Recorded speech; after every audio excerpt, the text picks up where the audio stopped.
Today I'm in Parque Morazon. At least that's where I'm starting. I just got off a bus, but I am continuing further on. I'm going to take a longer trip today. And this is where I start in the center of San Jose. And if you look in that direction, that is a bus terminal. And I'm going to be taking a long distance bus today is the plan. Let's see what happens when I go in there. I hope they still have tickets.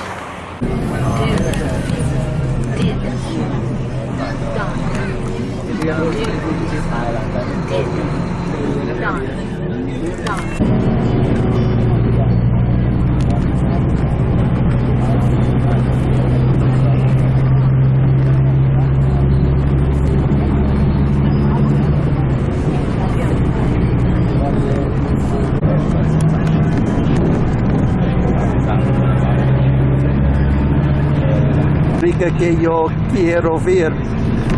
Ah, muy hermosa. Ah, sí, más árboles. Sí, this is what I wanted to see in Costa Rica.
Just got off the bus at this station. Took me over 2.5 hours to get here, which is about 40 miles in a straight line from San Jose. But it goes up and down, and also towards the end it became a local bus. And one thing to look at, what do you see there? You see railroad tracks.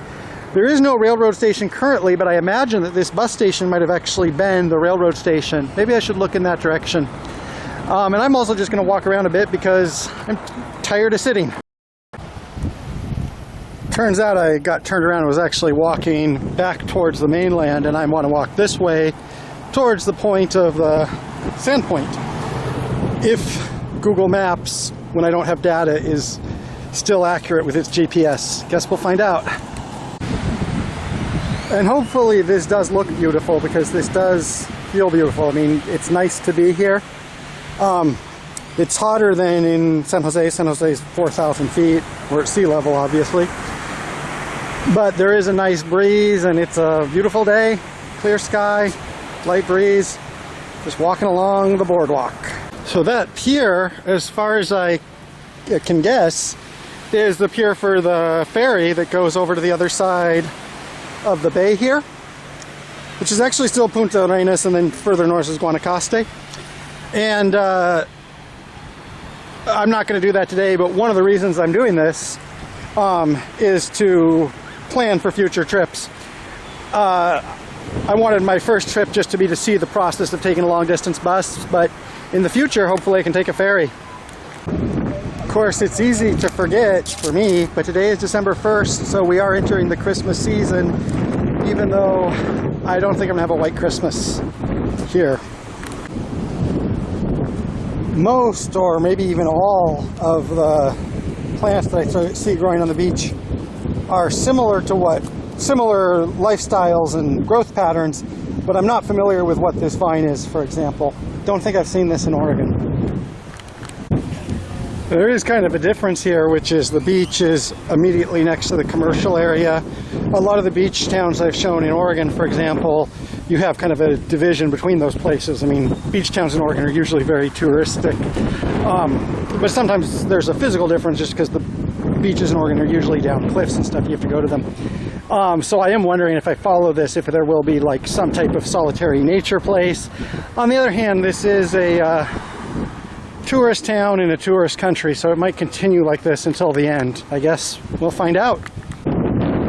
So the bus terminal here has buses that leave more or less every hour through the day, and then at night they are less frequent, but like you can still get a bus at like 2 a.m. and 4 a.m. But today, because this is my first time doing this, I'm going to leave probably at 3, so only spend a little bit more than 2 hours here, so I can return to San Jose and it'll still be mostly light, is what I hope. We'll see how that goes. But, you know, just to break up my experience, for me, this is perfect. And up ahead, the beach is ending and we're coming to what looks like some riprap. One thing I'm curious about is whether Sandpoint is artificial, or rather, how artificial it is. A lot of times a jetty like this, or a long body of land, maybe it was there naturally, but it's maintained to have a canal or whatever. So I don't know the answer to that. Now this is something I'm not seeing on the beach anymore. There's an iguana or other such lizard just kind of hanging out. Dangerous currents. So this is in a bay and it's sheltered, but water here can still be dangerous. I mean, water everywhere can be dangerous, but this is still a Pacific current. Well, it looks like we are reaching the end of the point. Let's see what we'll see from there. Then I'll probably return. I'll probably go back through town on the main street, partially because I want to buy some food. This is a small detail, but one I always like to include. There is a lot of recycling along this boardwalk. Not all is in perfect condition, and obviously not everybody is using it. I've seen some garbage. But in general, good use of facilities, good preservation. All of that's really nice here. And so I'm rounding the point, and on that side is the bay, and then over there, this is the channel, and there's the other part of the mainland is on the other side of this channel, as far as I can understand it. So I'm going to walk back along the other side.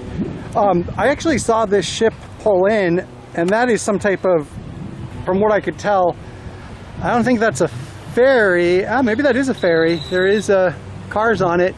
At first I thought it was like a short, like little cruise around the harbor tourist boat. But that actually might be a ferry. I'm not sure. I'll have to find out about that at some point. Here's another one. Probably totally normal to people here, but to me this is pretty fascinating. Bigger than any lizard I've seen in the United States, on the Pacific coast at least. This is the road back. Looks like the central road through the peninsula. Looks like a little residential street. And parts of this city are very touristic and seem crowded, but it's not like, this isn't like Miami or something. Like, it's still kind of like a small little town. More crowded than like if I was going to Newport, but less than Miami. I know that's a big range, at least from my experiences so far. So I'm walking down this street, going back to the beach, mostly because I have to find a place to throw away my remnants of an ice cream. I stopped at a mini soup butter and got some ice cream. It's hot and I'm hungry, so I want to eat, but nothing salty or anything, so I had some ice cream. So I would say, you know, going through the real part of town, I got a pretty good vibe here. And a lot of times in the United States, I've talked about how you go to a small town and sometimes you can have a feeling of community and stuff. And then sometimes it kind of feels closed off and a little bit dismal depending on the town. And here, I mean, obviously I'm just walking around a tourist town for an hour or two. I get kind of a feeling of community, and maybe this is kind of more the Costa Rica I wanted to come to see. And now I've seen it. So in general, you know, take this as a grain of salt because I'm a tourist. You know, I like Puntarenas. It's nicer than I thought it was going to be, I will say that. So I'm back on the beach, heading towards the pier, and the bus station is just a little bit past there.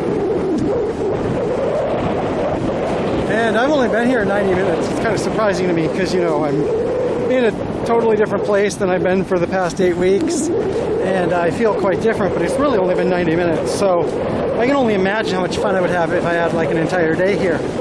Maybe in the future, but for now I'm getting a preliminary read of the vibe here.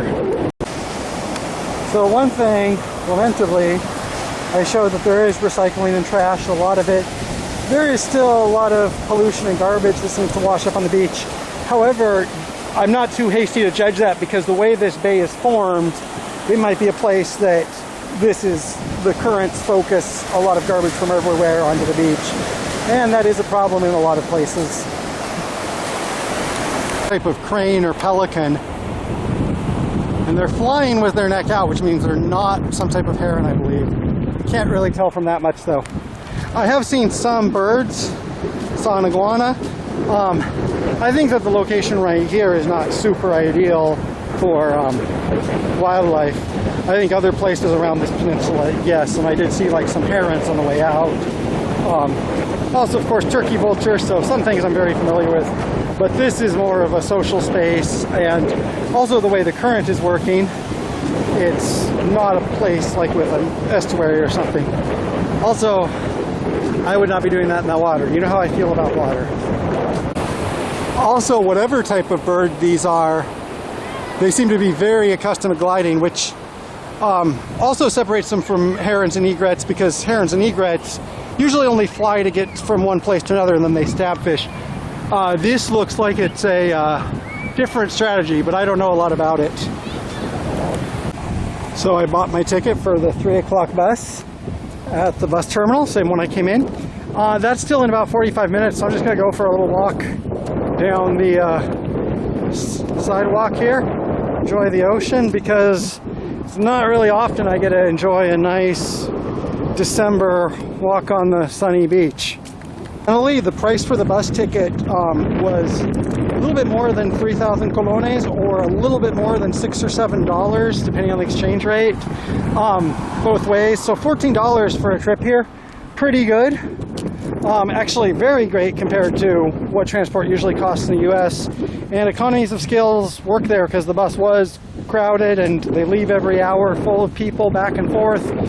Maybe more today because it's a Friday and it's a sunny Friday, but in general I think that the transport here is working with good economies of scale. Well, there wasn't really a lot to see that way, and I am kind of tired, and there's only half an hour now, so you know, only 20 minutes to wait or whatever. So I was just going to walk back, and I am just enjoying the breeze and enjoying that beautiful ocean. I wish I could say more, but there's some beautiful, sparkling ocean footage. You can see the leaves dancing in the light breeze. So I'm not trying to make a tourism video, but I'm making a tourism video. Come and see this. Come and see this city. It's worth it. So I have various theories about these train tracks here, including this might have been a passenger terminal at one time. I know there are passenger terminals close to here. This could also be a branch line that was for fishing purposes or for cargo purposes. And it's kind of fun not knowing that, and hopefully I will get to see more of the old train architecture. But my guess is that it's not a coincidence that the train tracks are so close to the bus terminal. They're somehow related. Anyway, so I'm going to go back into the bus terminal. And I don't think I'll get that much footage on the way back, mostly because it's stuff I've already seen and I might be resting. But I hope you've enjoyed this so far, and I probably will have some seminary comments. Is that a word? It is now. So I just got off the bus back here. And without reference to this being in San Jose or Costa Rica or Latin America, not a good idea to spend too much time giggling and loitering around bus stations. So I'm going to get on this road and walk, and I will say more when I'm somewhere else. So I just got off that city bus. It gets dark quickly here, so it's not as much time has passed as it seems, but I did have to wait for a bus for a while. Also, incidentally, or importantly, today is Abolition Day, the anniversary of Costa Rica abolishing its military. And so one thing is that there are so many things in Costa Rica that are beautiful, pleasant, fun, easy, stress-free. I had a day at the beach today, literally and figuratively. But then there's stuff that I'm like, why can't this work the way I want it? You know, sometimes the bus is going slow, can be stressful, waiting, noise, you know.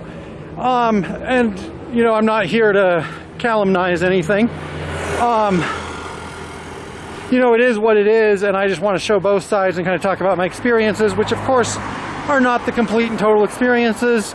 But I had a good day, and this is kind of a prelude to being able to get out and see more things, and hopefully I'll entertain and inform people with more trips around in the future. So keep watching, and thank you for watching this far.